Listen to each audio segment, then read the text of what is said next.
Under the relentless Moab sun, Naomi's grief casts a shadow over the desolate land. As Ruth and Orpah offer their comfort, Naomi, her voice heavy with sorrow, urges, "Return to your families, my daughters. Find peace where you belong." Ruth's unwavering loyalty shines. "Where you go, I will go. Your people will be my people. Your God, my God." Orpah's reluctant farewell echoes across the plains. "May your journey be safe, Naomi.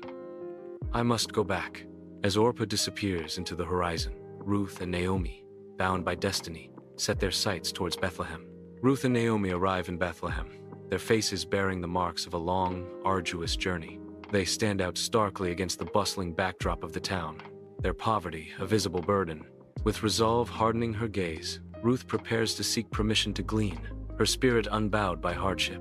She steps into the vast, golden field, a sea of opportunity shimmering before her. Unknowingly, she enters the land of Boaz, a man whose integrity and kindness resonate through the community. The golden field stretches before her, promising sustenance and a glimmer of hope. Under the relentless glare of the sun, Ruth toils, her movements precise as she gathers the remnants of the harvest. Boaz appears on the horizon, his arrival instantly commanding attention. Intrigued, Boaz approaches one of his workers, his curiosity piqued by Ruth's quiet diligence. Boaz approaches Ruth, offering protection with words of blessing. "May you be richly rewarded by the Lord, the God of Israel, under whose wings you have come to take refuge." Naomi's humble home glows warmly under the soft light of an oil lamp, a sanctuary of hope amid the night. Ruth enters, her arms overflowing with grain, a golden bounty that spills forth with each step. Naomi's face illuminates with joy, her eyes reflecting the promise of newfound hope as she exclaims, "Boaz has truly shown us kindness." Naomi reveals, "He is a close relative, a kinsman-redeemer.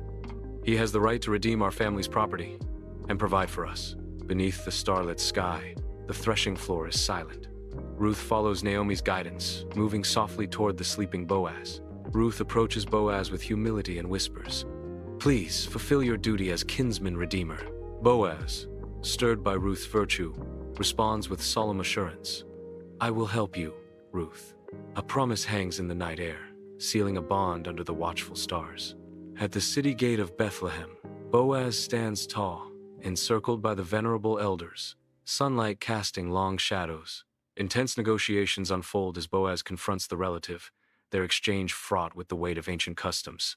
A pivotal moment arrives as the relative nods, relinquishing his claim, sealing a destiny with solemn agreement. Boaz proclaims his intent to wed Ruth and redeem the land, his voice echoing with unwavering resolve and purpose. The elders, their faces lined with wisdom, raise their hands in benediction, voices joining in a chorus of divine approval.